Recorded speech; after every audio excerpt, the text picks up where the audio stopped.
Morning. What's a very good speaker here? Yeah. I need this at home. Yeah.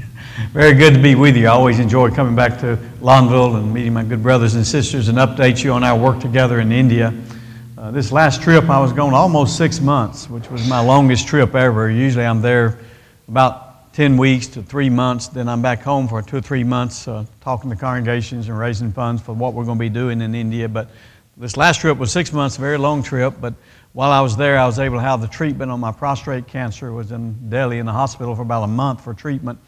High food treatment is not allowed in this country, at least not covered in this country by insurance, but in India, that's a treatment they use quite often. I believe it's very successful, so I think that I've taken care of that problem, so hopefully the Lord will give me another 25, 30, 40 years to continue that work in India. And so I have a lot of slides I want to share with you. And again, if you have any comments or any questions or anything, just let me know. I always begin with these first slides talking to you about how many people are in India. And I won't go through each one of those slides, but remember we're talking about 1.3 billion people that live in this country of India. And that's a lot of people when you add everyone in the United States and everyone in Canada and everyone in Mexico and add these other 29 countries, put all those people together, you still do not have the population of 1.3 billion. So when we talk about our work in India, it's an amazing amount of people that we have to get in front of with the gospel of Christ. And I have to remember that means about 1 in every 6 person on planet Earth is an Indian. And you can see that here in this country.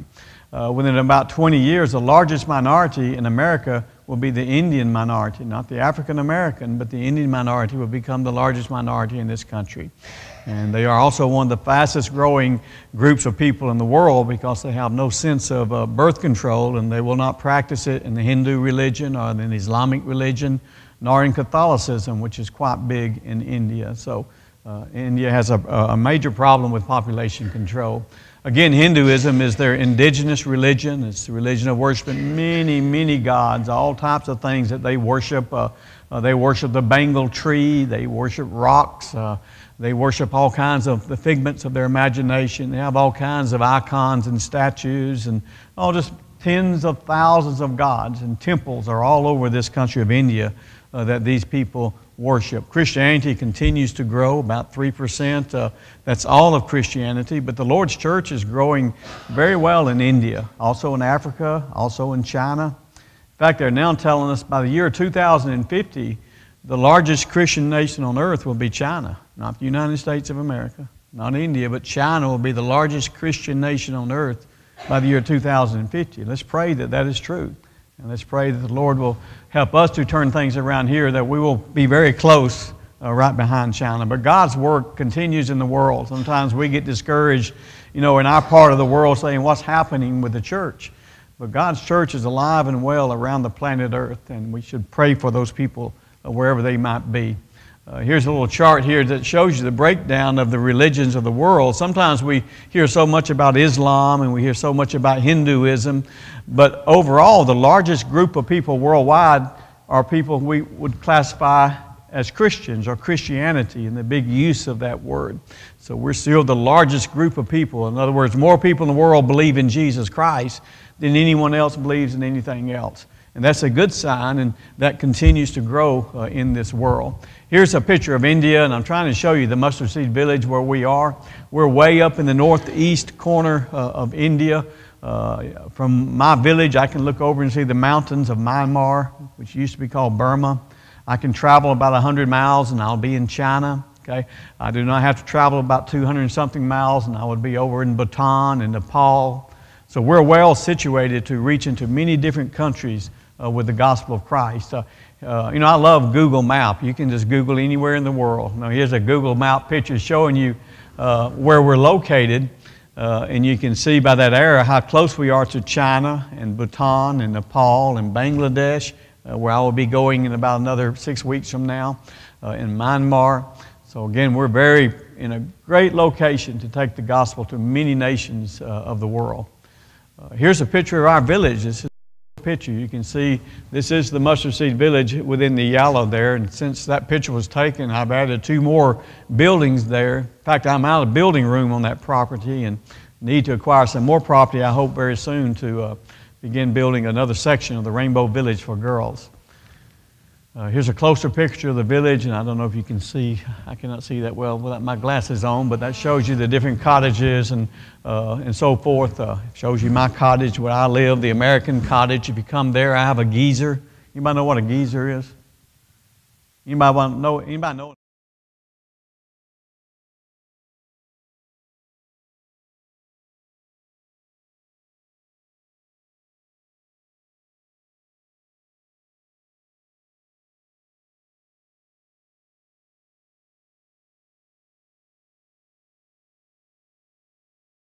You don't listen to me. Our work is fourfold, and I always talk about these four different works. And let's begin talking about our children, how we care for widows.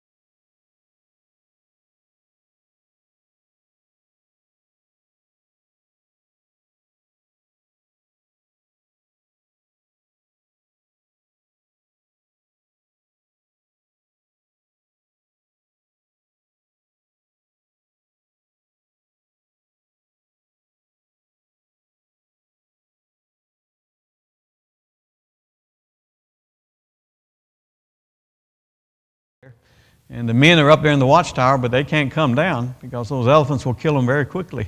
And so they're not doing a good job. Here's some of my staff that work for me at the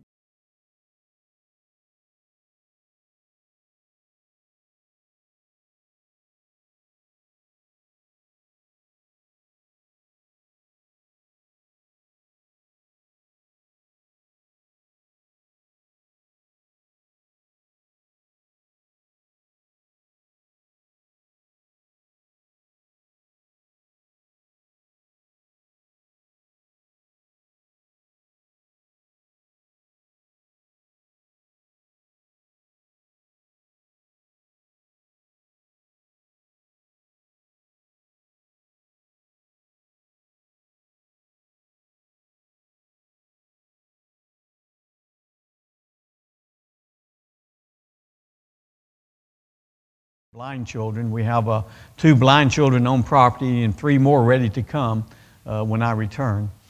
This is the Lawnville cottage that you're responsible for, and I so much appreciate that, the children that now live in the Lawnville cottage. This is Oliver Springs cottage. I believe it's hard to see. This is Rick Cottle's son, Jason Cottle. Some of you may know him. Goes to Clinton. That was done in his name. Skytook Church of Christ in Oklahoma. Oak Hill, this is in Rome, Georgia. These are some of the children, and this is the West Cottage, named after Brother West, who was an elder at Oliver Springs for a long, long time. And his family built this cottage in his name. And this is the blind cottage, which becomes the McCoy cottage when it was completed. Here's some of our blind children. 2 of these are here with me. The bottom 2 are here with me now. The one at the top came, and I had to send him back home. He had many mental problems that we didn't realize. He was uncontrollable, screaming and hollering and biting, and I'm not sure all his problems, but he has far greater problems than being just a blind person. And we didn't have the ability to control him, so we had to send him back to a relative that had better control. But the bottom 2 little children, they're wonderful. You know, it's amazing when you lose one of your senses, like seeing or hearing, how your other senses become much stronger. And these little girls, they can go anywhere in the village they want to. They're as blind as blind can be, but boy, they can just, once they walk to a place and come back, they know how to get there. I don't understand how they do it. Sometimes I'll just sit there and watch with amazement how they get to the outside toilets, what we call the latrine, and how they get to the shower place, and how they get to the kitchen to eat. They just know. They have a sense of direction in their head, or maybe their feet are very sensitive, because most of us go barefooted out there in the village. Okay. These 8 sisters just came over with me. These are sisters from 2 congregations, maybe 3 congregations in Oklahoma, came over and worked with me back in October. And I always give you an invitation to come and work with me. It will be a life-changing experience for you to come and spend some time in these villages. But these girls were a very big help. And 2 of these are preachers' wives. Others were married to missionaries in times past. Some of them were college students, but they came and spent about 3 weeks with me. At the village, as I always point out, we begin every morning with exercise at 5:30 in the morning. That's what's taking place here. And here's some of our sisters doing some, it looks like they're teaching them how to dance, but this is exercise, okay, going on here and with them. They're still having a hard time with their push-ups, but they're getting better and so forth. After our exercise in the morning, we always have a Bible class, about an hour-long Bible class where we divide by age groups, and we have teachers who instruct them in the Bible every hour in the morning from about 6 to 7. They're in a good Bible program which we call Know Your Bible, and we study every book of the Bible with all the children. Here's some pictures of that taking place. This is Cherith and being translated by Sister Acha, teaching a class. After they do all that, then it's time to eat. And they eat rice in the morning, they eat rice in the evening, you know, and that's what they want. They love rice, and whatever vegetables in the marketplace we can buy and boil and put over it, they eat that. They get meat now 1 time a week, usually fish. They get fish on Wednesdays. Wednesday's fish day. And they look forward to that. Every once in a while chicken, but we don't eat any beef or any pork, at least not anymore. Here's our truck on campus, and this is how we take them to school. It now takes us 4 truckloads to get them to school and 4 truckloads to bring them back. So here they are in their old school, and you can see, I've shown this picture to you before, how primitive the school is and how crammed in they are. And really the school is a very bad school. And I have just now removed all of my kids from this school and have decided next year that I will homeschool 81 children. So if you want to come over and help me homeschool 81 children, I could use your help. And I'm going to homeschool them while I build a Christian school. It will take me some time. I'm going to need about $80,000 US. If you want to write a check for that this morning, that'd be great. To build, I can build a nice 10-room with an administration room Christian school out of a block building, much like this right here, for about $75,000, and then we will teach our own children in a Christian environment. So that's my goal, I hope, in 2014. When they come back from school, of course, they have chores to do. They have to wash their clothes and take their baths. And you know, if you're over the age of 8, you're responsible for washing your clothes. And sometimes the house mothers will help them a little bit, but we try to train them to take care of themselves as soon as possible.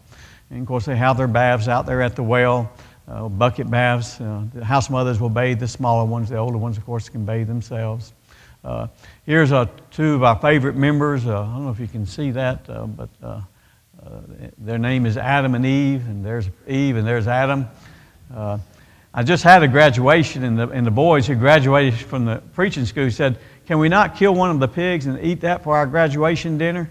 I said, "You're not killing Adam and Eve until they have Cain, Abel, and Seth, and a few sisters. And then we might kill the boar or something." But right before I left, I realized they told me Eve was going to be expecting. So Cain, Abel, and Seth, and a few others are on the way. And of course, that's what will happen to them eventually. They'll be cut up and sold, and we'll eat a little bit of the pork, but again, we eat very little pork. Our children always have library day, where many books that's been sent over. Maybe you've sent some of these books over, but on Saturday we have a reading program where they read, and we keep a record of their reading. They receive a reward when they read. I think it's 30 books in a month. And if they cannot read it, they just go through and look at the pictures and make some comments, and they must write a small report on the book they read, and then they can receive some kind of reward at the end of the month. You see them going through that. This is right behind my cottage. These are the girls out there swimming. You wouldn't get me in that water for nothing, because when you come out of it, you got to get the leeches off of you all the time. You got to get the leeches. And of course, there's many snakes in that water, and every once in a while there's a small crocodile. You don't see too many crocodiles, but little ones are out there. But it's the snakes, 24 different types of snakes in the area. 12 of them are very poisonous snakes. But they're so hot, it must have been 115 degrees. And they're always saying, "Papa, can we go swimming?" And it's hard for me to say no, so they're out there swimming there. They're not swimming, they like to fish sometimes on their free time with fishing poles, and so that's what they're doing. And not big, really very little big fish in this water, just little bitty fish, but they eat any size fish. If it's that big, it goes in the mouth. Usually it goes off the hook into the mouth. There's no cooking or preparation. They just eat the fish. Yeah, it would make us very, very sick, but they're used to it. Here's nap time. Here's 3 of the boys sleeping on the floor sometime in the middle of the day. They like to sleep on the floor because that concrete's a little cooler in the heat of the jungle. And so that's what they're doing. And, of course, their bedding's been rolled up against the wall. Let me show you the adoption process. Sometimes people say, how do you get your kids? Where do all these kids come from? And, boy, it's no problem getting children. It's the sad part is turning them away because there's just so many you can have. And I try to just have true orphans, okay? And that's very difficult sometimes because many people, mothers and fathers, will come and lie to you very strongly. And they have taught their children to lie to you. Tell them that we're not your mom and daddy. Tell them that we're your auntie, uncle, and that your mom and daddy's dead. Because they want to get them into my school because they get free education. They're taken well care, very well fed and clothed. So I have to be very careful that I seek only true orphans. I wish I could help poor children, and I do help a few. But we're there to have an orphanage there, and so that's what we do. But here I am in Bihar. This is back in last April, I think, of picking up 5, started out being 8 orphans. Come find out when I examined and everything, there was 5 orphans. So I take these 5 orphans. But you can see they're being brought up Hindu. They're fully Hindu. They're standing in front of their house. You see how poor that house is. It's a stick house with some mud on it and some straw pushed against it. And very, very poor people that live in Bihar. But these are the 5 children that I will take when I leave. And none of these folks can read. None of them can write. None of the adults have ever been to any kind of school. I mean, this is the old wild, wild west set in the jungle days without little house on the prairie, no school teacher, okay? And so what we do is take an ink pen, we just ink their thumb real good, and when we do that, then that becomes their identity. They just make a thumbprint with that ink, and that gives me custody of that child, and if that child's 18 years of age, so forth. Now, my advocate, my lawyer tells me I can do that, but if any relative comes who's a close relative, that close relative has precedence over that child. And because of that, every once in a while I will lose one of my children back to a relative, but that's usually not a good thing, and we try to prevent that from happening. Here's one I just picked him up. His name was Krishna, which is the name of one of the main gods of India. And so I changed his name to one of the sons of Jacob and changed his name to Levi. And when you first go in, I always want to go and see where they're coming from. And I always want to ask, why are you giving me this child? Who's taking care of this child up to this point, and now why are you giving this child to me? And I must understand what's happening there, and that this is a true orphan, and that I have a birth certificate, that I have a headman certificate, what we might call the mayor of the city, signing a statement, this is a true orphan. And I want to take a picture where he's coming from, so when he gets to be an older boy at 18, I will give him this picture so he will have a picture of himself. But you can see they're very apprehensive. They have no idea what's fixing to happen to them. But on the bottom picture, this is just the next day. Levi's at the village, in Mustard Seed Village. He's happy. He's coloring. His name is now Levi. He's just a good little boy. And I'm so glad that we have him at MSV. One thing we do every month is we have much Bible study. Okay, we begin our morning with a devotion and the flag raising of the Indian flag, because I seek to teach patriotism to their nation, as Romans 13, 1 Peter teaches us that we should honor our king. So I bring these young people up to honor, the government of India, and to be respectful to the flag of India, and be respectful to the army of India, and so forth. And then we have our devotional after our exercise, and then they go for an hour Bible class. And then they have an evening devotion where we all come together. And then before they go to bed at night, they have another devotion with their house mother. So much time they do. And we have a Know Your Bible program that we started 4 months ago. Like the first month, we took the book of Acts. And we developed questions, 300 questions on the book of Acts for children 12 and up, 50 questions for children 11 down. And they studied those for the whole month. And we studied and preached on the book of Acts. Our devotions were on the book of Acts. And then we have a Bible bowl. And we see which cottage knows the book of Acts the best, or the book of Genesis we just completed. Now we're in the book of Exodus, I believe, or maybe in the Gospel of John. And that's going very, very well. They're learning and studying. They're so competitive, wanting to earn a reward. And the reward is that whichever cottage wins the competition, each person in that cottage gets about $4 each. And I take them shopping with that $4. They think they're rich. And of course, $4 is a good bit of money for a small child to go shopping with. And we take them to a small town and let them buy a toy. I took a few last time, and several of them, instead of buying them something, they have siblings in the orphanage, and they say, Papa, can I buy my sister some biscuits to eat? Sure, because they think about others. This is Lakshmi and one of the other little girls, Yucholik, I think, being asked a question by Lalette there in the Bible Bowl and so forth. We have a memory verse test, part of the Bible Bowl. They have about 50 scriptures they should memorize in that month.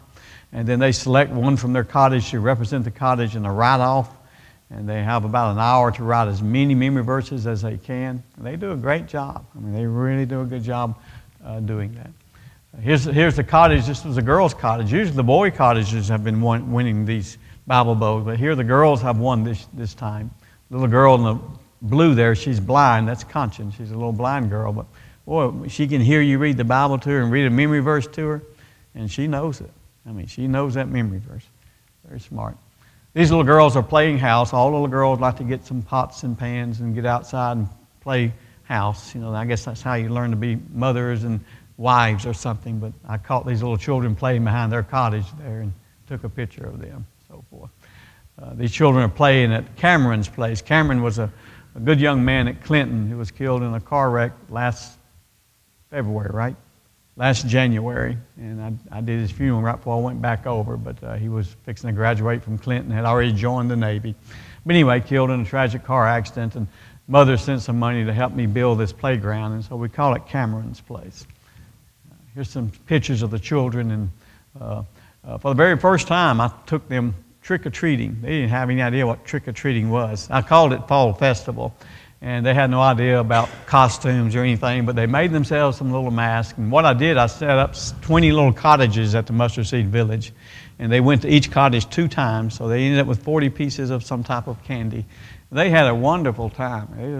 They thought that was just the best thing on earth, so we probably continue that. Here's just some pictures of the children. I love being with them, and they're just precious children. This is Kirk on the bottom, who just came with me. He's an elder at the Hopkinsville Church of Christ in Hopkinsville, Kentucky. He and his son, who's teaching up above there, spent 2 or 3 weeks with me back in October. Pictures of the children. This is Teochi receiving a Bible from his adopted father in California. Teochi is a brilliant young man. I mean, just very, very smart. I hope one day we might get that young man into college. This is our newest addition, just born. This is little baby, Naylin. Her husband works for me in the village. He is my office manager, teacher. And this is a little girl on the right. If you saw my last newsletter, you saw her picture. I was trying to raise money for a kidney transplant for her, but she died 3 weeks ago, so I was unable to do that. But anyway, this is Law's sister, Esther was, and so when Law's first little baby's born, it's a little girl, and so he named the little baby Esther after the Esther that passed away. So sometimes, we're just not able to get to these people in time, but Esther was a very strong Christian, 27 years old, so I'm sure she's fine with God right now. We do a lot of work, of course, in our Bible schools, and let me share a few pictures of you of some of our students, and this is some of our faculty here that helps to teach the students. Here are some of our students at TBI. These are our single students, and these are our married students, and we just had graduation 3 weeks ago, I guess now, and most of these have graduated. You see them in their classes as they study. They go through a 2-year program of studying the Bible and doing evangelism on the weekend. Here they are when they go out in evangelism. They take their sleeping bags, they take a backpack, they take rice with them where they can cook over an open fire. And we send them into the jungle villages, preaching and teaching for 10 days. They're usually gone, and then they come back for another 20 days of classroom study, and then they go back out again. And so here's a graduation taking place with some of them about 3 weeks ago. This is when they graduate, I will buy them probably these ties just reached there, and the crates came the day before the graduation. It took me 9 months to get my crates, by the way. But the crates came the day before they graduated, so they were all able to find them a tie. But I always buy them a pair of pants and shirt and shoes for graduation. So they're looking really good there in their graduation. Salifa there, he was to graduate with them. Salifa was a very good student. Came down with malaria, died about a month ago. And I think I had his picture in one of my newsletters. One of the natures of India is just death. Death is so common and so frequent among the young people. Salifa leaves behind a wife and these 4 children. that I must now raise in my orphanage and try to take care of them. But you get the PF malaria. PF malaria goes straight to the brain, causes encephalitis and the swelling of the brain, and sometimes you recover, but most of the time you cannot recover from PF malaria. And in addition to this, they have all these weird jungle beliefs that if you go eat this certain leaf in the jungle, it will cure your problems. And he had hepatitis B too, and hepatitis B is so common in India. And so he went up and high up in this mountain to get some fern to eat about a month ago before he died. And whatever he ate destroyed his kidneys. The doctor told me even if he could have survived PF malaria, his kidneys were shutting down because whatever he had eaten in that jungle medicine had destroyed his kidneys. So anyway, I had to do his funeral, a very sad funeral. We're making his coffin up there at the top. No embalming, so we buried him within 15 hours of death because the body without embalming, does not last long before it begins to really decompose very quickly. Here's my Gene Field School, which will have graduation when I return on January 19th. These are women who go through 2 years of training. A lot of these are my house mothers, or they're from the village, or they're Christian women that their parents send to study the Bible 2 years before they arrange their marriage to somebody. And they're doing very well in the school, studying very hard, so forth. Just had our very first Ladies' Day. When these 8 sisters came over, they came over prepared to do a Ladies' Day. And you see how many come. Most of all these are Hindu women who have come, okay? And so this is their very first experience for Ladies' Day, and most of them's very first experience listening about Jesus Christ. And it was a great success. I mean, a wonderful Ladies' Day. I almost wanted to put a dress on and sneak back there and sit in the back, but I didn't. In fact, I think I was gone somewhere most of that day. We have a spiritual sword program, which is so powerful. I wish I had a whole program just to talk about this, but it's a program where we go into many villages and set up a free school. Come and study with us, 52 lessons. Takes 1 year, study 2 hours a week. You can be Hindu, Islam, atheist. We don't care who you are, what you believe. We're just going to study the Bible with you. We're not going to study the Church of Christ doctrine. We're going to study New Testament Christianity, which I hope is our doctrine here, and I believe it is. And we are being very successful in converting people. In fact, many denominational people are beginning to see as we just study the New Testament, well, what my pastor is teaching me, it's not here. And so we're having many conversions come from this program. It's really growing. And here's some of the classes being taught at different places. Some of the students, these are very small schools because we're in very small villages. Costs very little money. For about $500, we can conduct a school for a whole year for about 20 people. So it's very, very economical. We're having many conversions, many baptisms as a result of that. I'm going to show 2 or 3 slides here that are very graphic. I don't see any real small children here, but still much persecution goes on in India, okay, among preaching students. Many of my preaching students have been kicked out of their homes because they've converted from Hinduism to Christianity. And violence is beginning to increase, more so in my area than anywhere, but also these pictures are from Orissa, which is a state 2 states away from me. Here's a man who had converted, and the Hindus about beat him to death because of his conversion. This one here, this is his story. I won't take time to read it, but he was trying to get away from the village when Hindus stopped him and his brother, and they found a Bible in his backpack. And once they found the Bible, they started beating him and almost beat that poor man to death, and so forth. And that's what this writing's about. But this poor woman is burned to death. It's all remains of this Christian woman, because of her Christian belief and because she converted to Christianity. And much as she cried and tried to live, they held her in the fire and held her down and made her burn to death because she converted from Hinduism to Christianity. So we need to pray for these people and pray for, I'm not so much in danger, but the brothers we convert, that's the one that stands to be in danger.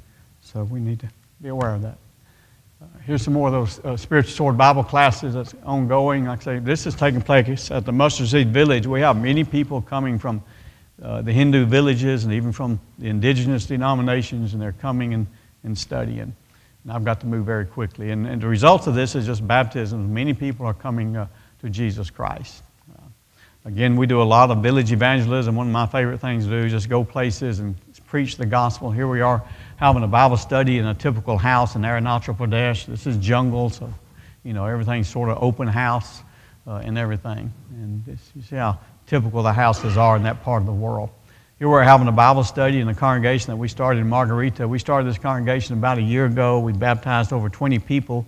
Now we're trying to build a small building to continue, because this little congregation is growing very quickly, and many baptisms are taking place. Here's a typical marketplace where you can go and buy vegetables and fruits, and in fact, this is a very large city. This is Calcutta, when I went down to get my crates. You see in the cities how poor people live, where they live. They live in little makeshift tents they put on the side of the streets, and that's their home. That's the only place they have to live. This is an old woman who has no place to go, no place to live. She just wanders around. Hopefully someone throws her a scrap of food every once in a while. But she will not live long like this. But there are literally millions of women like this, not 100,000 or 10,000, but there are millions of women in this condition, older women. There are no old folks' homes. There's no social security system. India is getting to the point that both spouses now work and have their careers, so they don't have time for mom and dad anymore. And so it's beginning to be, we need some kind of work in India where we help take care of these older people. Not only do we need orphan homes, but we need old folks' homes that we can take care of people like that. And perhaps in the future we can do something. Then in Calcutta, I had an opportunity to go see the largest tree on earth. The largest trunk tree, of course, is redwood forest, right? We know that, and the tallest tree. But the largest canopy tree, is here in Calcutta. And I looked all over. I said, where's this big old tree? And then I realized that's the tree behind me. That whole thing you see is one tree. That's not a mini tree. That's one tree, one canopy tree called a banyan tree. It covers 8 acres. One tree, the canopy covers 8 acres. It's an amazing sight. And I had many pictures, but I don't have time to share all those with you. But finally, medical missions, of course, is a big part of our work. It opens the doors to the hearts of people and leads to many conversions and the establishment of many churches. And we do many medical camps. We do a lot of surgical assistance with people who must have surgery to live. If I can raise funds, I will do a kidney transplant, a liver transplant. Right now I'm preparing to do not a heart transplant, but a heart implant a device which is not sold in this country to keep this elder in the church alive. We have a midwife training school and an institute, and we do a lot of birthing kits. And so I'll run quickly. These are clinics just taking place. This little boy has a neglected broken arm. There's nothing I'm doing but stabilizing it, but it's already, neglected, and it needs to be rebroken, resealed, and but it needs x-rays to have that done. And so just many children that we come in for treatment. And this is a brand new baby just born, just giving a good examination. You can see the birthing kit that the new baby has on, the little birthing hat and the blankets. All these come from American sisters who put these together for me. Leprosy is a big problem there. Skin diseases, skin boil. Here's a motorcycle accident. I'm doing my clinic and they come running this guy into me. He's just had a terrible motorcycle accident and I'm trying to take care of him. And really, he cleaned up pretty good, had to suture his face up a little bit, but I don't know why he hit the pavement with his face, but he did. And trying to help this young man out. This man's I'm preparing to cut that finger off of that hand because Water Buffalo had broke it and twisted it. He didn't want to lose it, but if he don't lose that finger, he's going to lose his life. And so we're getting ready to take that finger off. And just many treatments of people. Always when they come for medical treatment, we preach the gospel to them while they're waiting to be treated and give them tracts and talk to them about Jesus Christ. And that's what's taking place. And just treat many people. This little boy lost his finger with a machete playing around with it, chopping wood. He got his finger in the way, and not much you can do about that. Little girl's full of worms. Here's a pregnant woman, probably lost that baby. But just many problems you deal with. This woman's getting ready to have a child and getting ready to deliver. This woman here on the right is a midwife, and I'm training her in how to do a proper childbirth, a clean childbirth. So that woman who see the plastic she's laying on, clean place to have a baby rather than laying on dirty bamboo that people have walked on for 20 years. And using gloves and surgical techniques and clean techniques will save many, many lives. And here's this woman later on. I'm giving her mini birthing kits, so forth, examining the baby. The baby's just been born. We just used the kit to deliver this child, and so forth.